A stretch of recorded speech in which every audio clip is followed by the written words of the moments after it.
உங்கள் வாழ்க்கையின் கவலைகளும் பாரங்களும் உங்களை ரொம்பவே அழுத்துகிறதா? அல்லாஹ்வின் அருளைப் பெறவும் செய்த பாவங்களுக்கு மன்னிப்பு தேடவும் ஒரு வழியை தேடிக்கொண்டிருக்கிறீர்களா? அந்த வழி திருமறை குரானின் இதயத்தில் மறைந்திருக்கிறது. அதுதான் சூரா யாசீன். ஒவ்வொரு வியாழன் மாலையும் அல்லாஹ்வுடன் நெருக்கமாக ஒரு அற்புதமான வாய்ப்பு நமக்கு கிடைக்கிறது. அந்த பொன்னான நேரத்தில் குரானின் இதயம் என்று போற்றப்படும் சூரா யாசீனை ஓதுவதன் மூலம் நம் பாவங்கள் மன்னிக்கப்பட்டு நம்முடைய பிரார்த்தனைகள் அங்கீகரிக்கப்பட ஒரு வழி இருக்கிறது. அந்த ஆன்மீகப் பயணத்திற்கு உங்களை அழைத்துச் செல்கிறோம். வாருங்கள். நாம் எல்லோருமே ஒரு வேகமான உலகில் ஓடிக்கொண்டிருக்கிறோம். வேலை, குடும்பம், பொருளாதாரம் என நம்மைச் சுற்றி 1000 கவலைகள். மன அழுத்தம், நிம்மதியில்லாதது போன்ற உணர்வு, எதிர்காலத்தைப் பற்றிய பயம், இதெல்லாம் நமக்கே தெரியாமல் நம்மை ஆட்கொள்கிறது. இந்த உலக வாழ்க்கையின் ஓட்டத்தில் நாம் செய்த சின்ன சின்ன தவறுகள், பாவங்கள் நம் மனதை உறுத்திக் கொண்டே இருக்கும். அல்லாஹ் நம்மை மன்னிப்பானா? நம் தேவைகளை அவன் நிறைவேற்றுவானா? நம் கஷ்டங்கள் எப்போதுதான் தீரும்? இந்த கவலைகளுக்கும் கேள்விகளுக்கும் நடுவில் நம்முடைய ஆன்மா ஒரு ஆறுதலையும் அமைதியையும் தேடுகிறது. அந்த ஆறுதல் அல்லாஹ்வின் வார்த்தைகளில்தான் இருக்கிறது. அந்த வார்த்தைகளின் பொக்கிஷம்தான் சூரா யாசீன். குறிப்பாக வியாழன் மாலை என்று ஏன் சொல்கிறோம்? இஸ்லாத்தில் வெள்ளிக்கிழமை ஒரு புனிதமான நாள். அந்த வெள்ளிக்கிழமையின் இரவு வியாழக்கிழமை மஃரிப் தொழுகையுடன் தொடங்குகிறது. இந்த நேரத்திற்கு ஒரு தனிச்சிறப்பு உண்டு. நபி ஸல்லல்லாஹு அலைஹி வஸல்லம் அவர்கள் ஒவ்வொரு திங்கள் மற்றும் வியாழக்கிழமைகளிலும் அடியார்களின் செயல்கள் அல்லாஹ்விடம் எடுத்துக்காட்டப்படுகின்றன என்று கூறினார்கள். இன்னொரு ஹதீஸில் ஒவ்வொரு திங்கள் மற்றும் வியாழக்கிழமைகளிலும் சுவனத்தின் வாயில்கள் திறக்கப்படுகின்றன. அல்லாஹ்வுக்கு எதையும் இணையாக வைக்காத ஒவ்வொரு அடியானுக்கும் மன்னிப்பு வழங்கப்படுகிறது என்று வருகிறது. உங்க வாழ்க்கையில் இருக்கிற எல்லா கஷ்டத்தையும் ஒரே ஒரு விஷயத்தை வச்சு சரி பண்ண முடியும்னு சொன்னா நம்புவீங்களா? நான் சொல்றது உங்க கடன், உங்க மன அழுத்தம், உங்க பயம் எல்லாமே காலி. இன்னைக்கு குரானோட ஒரு ரகசியத்தை உடைக்கப் போறோம். அதுதான் சூரா யாசீன்.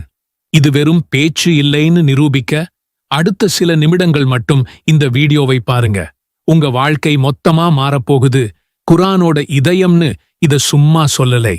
இது 36வது அத்தியாயம், 83 வசனங்கள். இது எவ்வளவு முக்கியம்னா, நபி ஸல்லல்லாஹு அலைஹி வஸல்லம் அவர்களே இதை குரானோட இதயம்னு சொல்லியிருக்காங்க. சில அறிஞர்கள் இந்த ஹதீஸோட அறிவிப்பாளர் பத்தி பேசினாலும் கோடிக்கணக்கான முஸ்லிம்கள் இதோட சக்தியை உணர்றாங்க. ஏன் தெரியுமா? ஏன்னா நம்ம உடம்புக்கு இதயம் எப்படி ரத்தத்தை பாய்ச்சுதோ அதே மாதிரி சூரா யாசீன் இஸ்லாத்தோட மையக் கருத்துக்களான அல்லாஹ்வின் ஏகத்துவம், மறுமை வாழ்க்கை போன்றவற்றை நம்ம மூளைக்குள்ள பாய்ச்சுது. நாம எல்லாரும் தப்பு பண்றோம். ஆனா அந்த குற்ற உணர்ச்சியோடையே வாழணுமா? தேவையே இல்லை. ஒரு நபிமொழி என்ன சொல்லுது தெரியுமா? யார் ராத்திரியில அல்லாஹ்வுக்காக மட்டும் சூரா யாசீனை ஓதுறாரோ அவரோட பாவங்கள் மன்னிக்கப்படுது. அடடா, ஒரு புது தொடக்கம். அல்லாஹ்வின் கருணையை நாடி அவனுடைய வார்த்தைகளை ஓதுவது பாவ மன்னிப்புக்கு ஒரு சரியான வாய்ப்பு. உங்க ஒவ்வொரு நாளையும் ஜெயிக்கணுமா? அப்போ காலையில எந்திரிச்சதும் முதல் வேலையா சூரா யாசீனை ஓதுங்க. அன்னைக்கு முழுக்க உங்க தேவைகள் எதுவா இருந்தாலும் அதுதானா நிறைவேற்றப்படும்னு சொல்லப்படுது. சில அறிவிப்புகள் பலவீனமானவை என அறிஞர்கள் கூறினாலும் ஒரு விஷயத்தை யோசிங்க. உங்க நாள் இறைவனோட வார்த்தைகளோட தொடங்குனா அதைவிட பெரிய பாதுகாப்பு என்ன இருக்கு? உங்க லிஸ்டை அல்லாஹ் கிட்ட கொடுங்க. மிச்சத்தை அவன் பார்த்துப்பான். வாழ்க்கையோட மிக கடினமான ஒரு தருணம், மரணம்.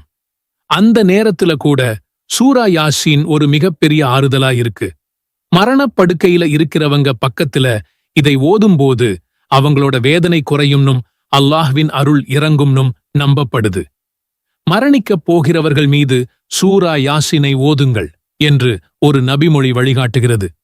அந்த கடைசி நிமிடத்துல கிடைக்கிற இதைவிட பெரிய பரிசு என்ன இருக்க முடியும்? ஒரு நிமிஷம் வெறும் வார்த்தைகளை ஓதுறது லெவல் 1 தான். இதோட உண்மையான சக்தியை நீங்க அடையணுமா? அப்போ இதோட அர்த்தத்தை புரிஞ்சுக்கணும். இது வெறும் மந்திரம் இல்ல, இது ஒரு வார்னிங், ஒரே ஒரு இறை தூதரை நம்பாத காரணத்துக்காக ஒரு ஊரே அழிக்கப்பட்ட கதை இதுல இருக்கு. காய்ஞ்சு போன நிலத்திலிருந்து பயிரை உருவாக்குற அல்லாஹ்வின் சக்தியை இது காட்டுது.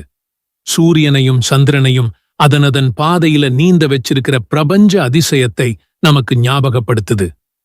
கடைசியா நாம எல்லாரும் எழுப்பப்பட்டு கேள்வி கேட்கப்படுவோம். அந்த உண்மையை முகத்துல அரைஞ்ச மாதிரி சொல்லுது. ஆக சூரா யாசீன் ஒரு சாதாரண அத்தியாயம் இல்லை. பாவ மன்னிப்பு, தேவைகள் நிறைவேற, கஷ்டமான நேரத்துல ஆறுதல் கிடைக்க எல்லாமே இதுக்குள்ள இருக்கு. நான் உங்களுக்கு கொடுக்கிற ஒரே சேலஞ்ச் இதுதான்.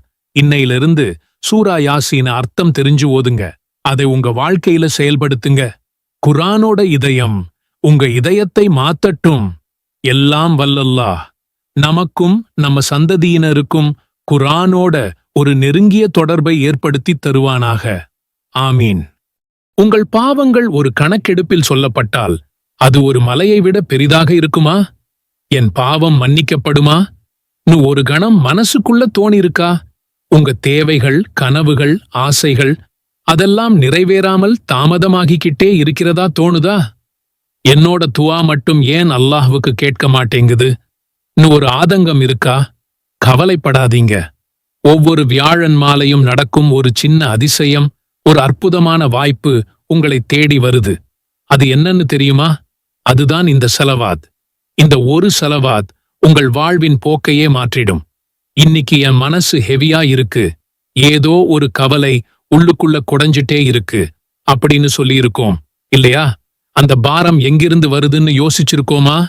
பெரும்பாலும் அது பாவங்களின் பழுதான். அல்லாஹ் குர்ஆனில் ரொம்ப அழகா சொல்றான், உங்கள் பாவங்கள் உங்களை கவலைப்படச் செய்கின்றன. இந்த உலக வாழ்க்கையின் ஓட்டத்தில் அறியாமலோ தெரிந்தே கூட நம்ம நிறைய தவறுகள் செஞ்சிருக்கலாம். அந்த பாவங்களோட சுமை நம்ம மனசுல ஒரு பெரும் பாரமா உட்கார்ந்துடுது.